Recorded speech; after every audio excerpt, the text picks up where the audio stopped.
Binge Audio. Préparé avec amour et fait avec amour. Attention, cet épisode contient des scènes de violence susceptibles de heurter votre sensibilité.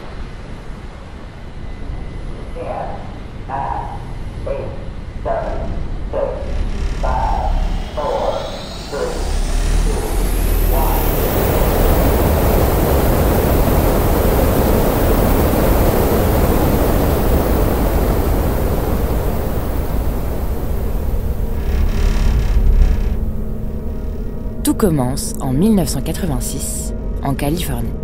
Cette année-là, Reagan est au pouvoir, le film Out of Africa de Sydney Pollack est multiprimé aux Oscars et la navette spatiale américaine Challenger se désintègre à 14 km d'altitude, tuant 7 astronautes.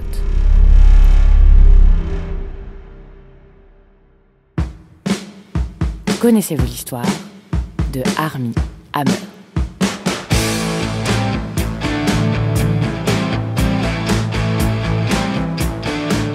Nous sommes en 1986 et Armie naît dans une famille extrêmement riche, à l'éducation très stricte et qui semble bien sous tout rapport. J'insiste sur le « qui semble bien » car la réalité est tout autre. Armie déclarera des années plus tard « Toute ma vie, j'ai été sous pression à cause de ma famille ».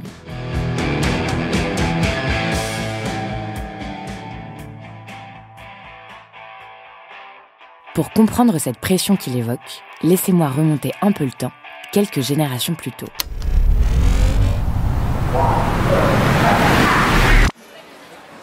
Le premier scandale de la famille Hammer a lieu en 1919, lorsque l'arrière-arrière-grand-père d'Armie, le docteur Julius Hammer, un immigrant russe vivant dans le Bronx et membre du Parti communiste aux États-Unis, fait avorter la femme d'un diplomate. Malheureusement, cette femme décède quelques jours plus tard. Julius est reconnu coupable d'homicide involontaire et condamné à 3 ans de prison. Puisque Julius est en prison, son fils, l'arrière-grand-père d'Armie donc, qu'on surnomme lui aussi Armie, abandonne une carrière médicale pour reprendre une affaire avec ses frères, la revente d'équipements à prix cassé. Mais cet arrière-grand-père, appelons-le Armie Senior, a d'autres ambitions.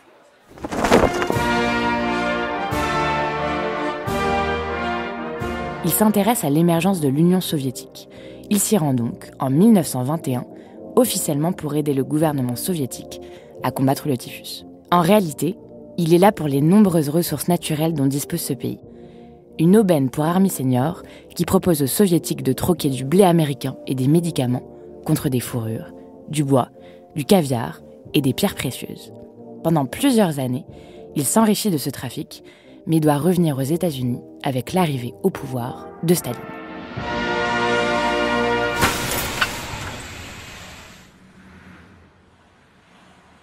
Dans les années 50, Armie Senior continue sa folle vie. Il divorce de 2 épouses, il déménage à Los Angeles, en épouse une 3e, très riche, et investit son argent dans une entreprise pétrolière qu'il sauve de la banqueroute. Armie Senior se réinvente en industriel et arrive à convaincre. Il entretient des relations parfois intimes avec différents présidents, des hommes politiques influents et même le prince Charles. Il se balade en jet privé, collectionne des œuvres d'art coûteuses et persuade la Chine de se faire prêter 2 pandas pour les Jeux Olympiques de 84 qui se passent à Los Angeles. Il meurt en 1990, mais l'histoire ne va pas s'arrêter là.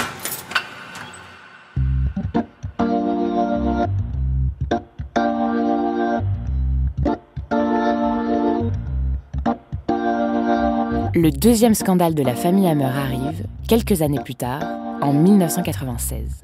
Un journaliste d'investigation révèle dans un livre que Armie Senior s'est servi de sa position influente pour manipuler l'opinion publique, organiser des escroqueries de grande ampleur ou encore financer l'espionnage soviétique en vendant des œuvres d'art.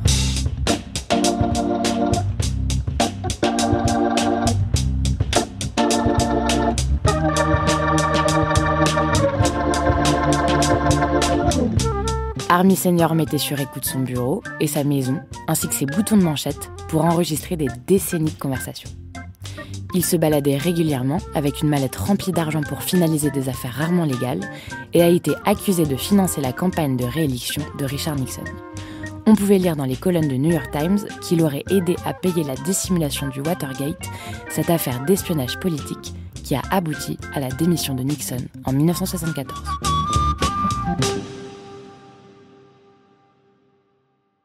Mais les scandales ne s'arrêtent pas là. Army Senior laisse derrière lui une famille embourbée dans d'autres affaires sordides, incluant la débauche, la perversion sexuelle, la toxicomanie, la corruption et même les meurtres. Kaiser, la petite fille d'Army Senior, a déclaré « J'ai commencé à regarder la série Succession et j'ai dû l'éteindre parce que c'est littéralement ma famille. » Parfaite à l'extérieur et complètement tordue à l'intérieur. Et si l'on se penche sur la vie d'Army Junior, il faut croire qu'il ne déroge pas à cet atavisme familial.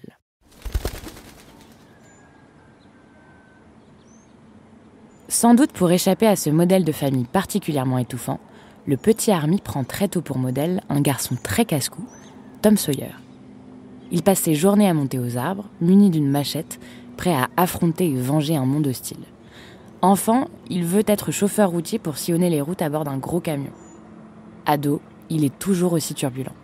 Il met très rarement les pieds à l'école.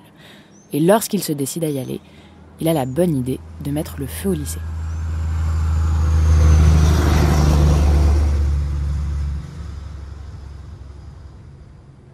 Army est turbulent, mais il est charmant.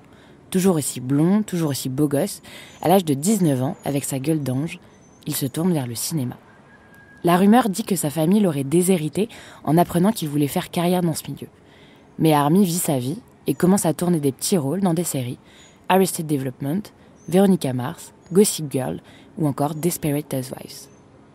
Et c'est en 2008 qu'il tient son premier rôle principal dans Billy the Early Years, où il interprète donc l'évangéliste superstar Billy Graham. Nobody wants me. But that's not true, sir. If you want money for your preaching, you done come to the wrong place. I didn't come here for money. Well, what you come here for? Do the Lord's work.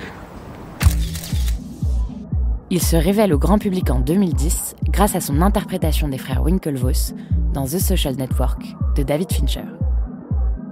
Il se donne à fond pour ce double rôle. Il se prépare pendant des heures et des heures pour devenir un pro de l'aviron et devient progressivement comme les jumeaux. Il finit par bouger et parler comme eux.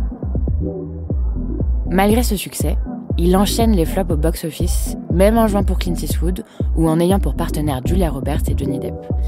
Un article de BuzzFeed en rajoute une couche en titrant « 10 longues années à essayer de faire en sorte qu'Armie Hammer explose enfin », avec comme sous-titre « Combien de secondes chance donne-t-on à une star masculine blanche ?» Armie, lui, commande ses échecs avec humour, rappelant de qui il tient. Il le dit lui-même. Ça pourrait être ça, l'effet Armie Hammer.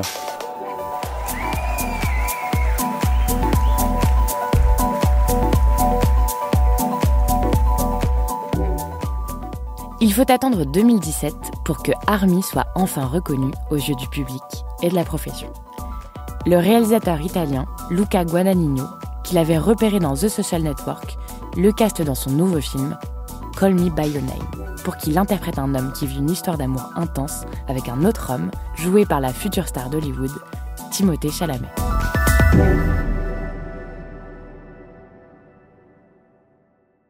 L'intrigue se déroule dans un cadre divin, dans l'Italie du début des années 80, pendant les vacances d'été. Guadagnino l'engage pour son exceptionnelle beauté, sa taille, 1m95 tout de même, mais aussi pour son aura naturelle, son assurance typiquement américaine selon ses termes, et parce qu'il pressent qu'Armie possède un monde intérieur très riche et mystérieux.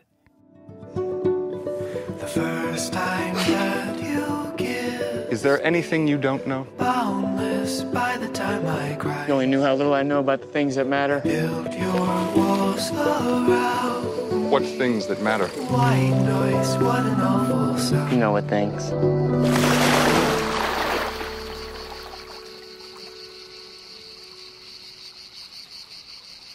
Dans un premier temps, Armie envisage d'abandonner le rôle en raison des scènes de nudité qui sont envisagées. Mais il accepte, et pendant 2 mois et demi, toute l'équipe de tournage investit la ville paradisiaque de Crema, en Italie. Le cliché est total sur le plateau comme dans le film. On boit du bon vin, on se balade en bicyclette, on se délègue de l'architecture de la ville et de ses lumières resplendissantes. Armie est coupé du monde, il se sent à la fois libre et en sécurité, en immersion totale, ce qui est parfait pour qu'il puisse exprimer cette sensualité et cet éveil du désir propre à son personnage.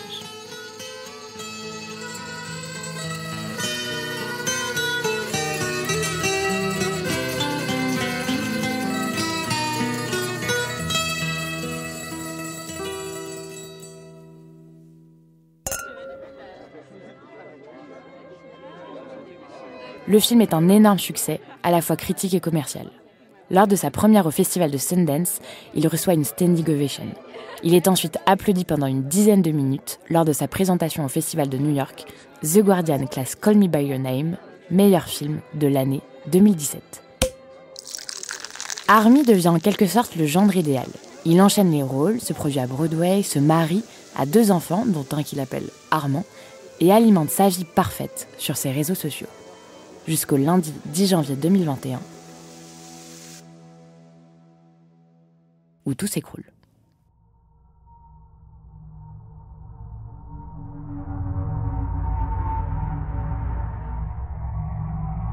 House of Effie, un compte Instagram, partage une douzaine de captures d'écran censées montrer des messages envoyés par Armie à des femmes entre 2016 et 2020. Dans ces messages, il y décrit ses fantasmes sexuels, de viol et de cannibalisme.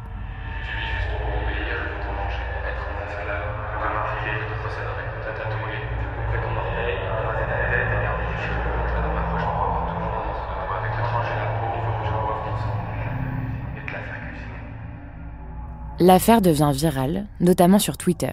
Le hashtag #ArmieHammer est en tendance mondiale pendant toute la soirée, mais personne ne sait trop s'il faut prendre ces révélations au sérieux.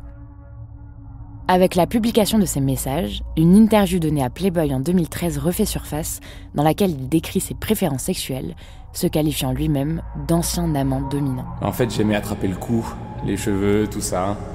Mais ensuite, on se marie et notre appétit sexuel change. Armie plaidera quelques jours plus tard qu'il était ivre pendant cette interview. Le lendemain, des ex d'Armie tweetent. Si vous vous demandez toujours si ces DM d'Armie Hammer sont réels, et ils le sont, peut-être devriez-vous commencer à vous demander pourquoi nous vivons dans une culture prête à donner aux agresseurs le bénéfice du doute au lieu des victimes. Le surlendemain, le mercredi 13 janvier, Armie s'exprime dans le magazine Variety. Il annonce se retirer du projet de film Shotgun Wedding. L'acteur abandonne dans la foulée tous ses projets en cours, notamment une série de Paramount sur les coulisses du parrain. Mais les révélations ne s'arrêtent pas là. Dans les jours qui suivent, plusieurs de ses ex prennent la parole dans les médias pour raconter des faits similaires. Il a dit vouloir me casser les côtes, les cuire au barbecue, puis les manger. Elles évoquent également des actes de maltraitance et le décrivent comme un manipulateur. Au Daily Mail, une des victimes déclare « Je pensais que ces fantasmes étaient considérés comme normaux dans la communauté BDSM. Je pensais que c'était safe. Mais n'importe quel homme qui rêve de vous briser les os, de les manger et de coucher avec des corps sans vie est un danger pour toutes les femmes. »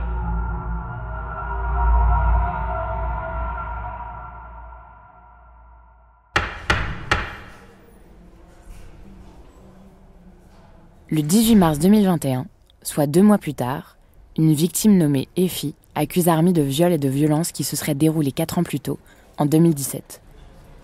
Le 24 avril 2017, Armie Hammer m'a violée brutalement pendant plus de 4 heures à Los Angeles. Il m'a tapé la tête contre un mur de façon répétée, m'a fait des bleus au visage. Il a aussi commis d'autres actes de violence auxquels je n'avais pas consenti. Armie se défend à travers son avocat et dément toutes les accusations à son encontre, affirmant que toutes les interactions avec Effie et toutes les autres partenaires sexuels de l'acteur ont été complètement consenties. Aucune plainte n'est déposée, mais une enquête est lancée par la police de Los Angeles. Comme d'habitude dans ce genre d'affaires, 2 camps s'affrontent, ceux qui défendent les victimes et ceux qui les accusent de vouloir se faire du beurre sur une personnalité publique. C'est en tout cas ce que son avocat plaide. Vous avez devant vous un bel homme et un célèbre acteur, accusé d'avoir eu des interactions perverses avec des femmes. Toute l'attention du public est tournée vers lui, mais c'est complètement disproportionné. Mais la récurrence et la violence des témoignages, la découverte de posts sur ses réseaux plus que compromettants, ont suffi à ce que la carrière d'Armie, qui semblait toute tracée, se termine du jour au lendemain.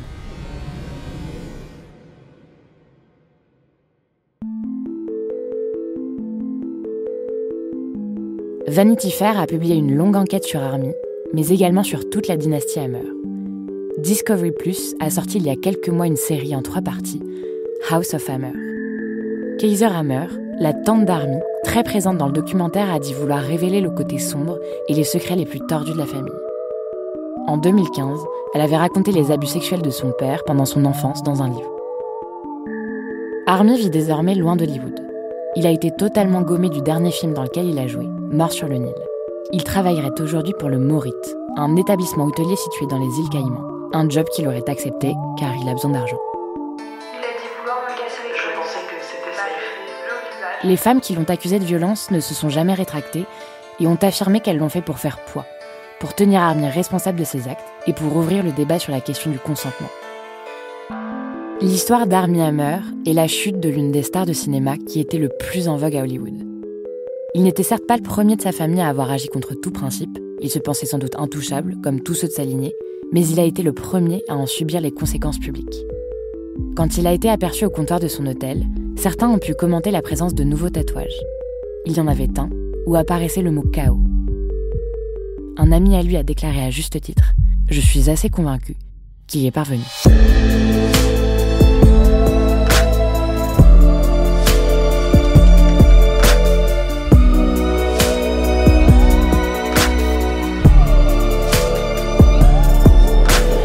Héros de cette histoire, Armie Hammer. Autrice et narratrice, Juliette Livartowski. Réalisateur, Paul Berthiaud. Productrice, Charlotte Bex.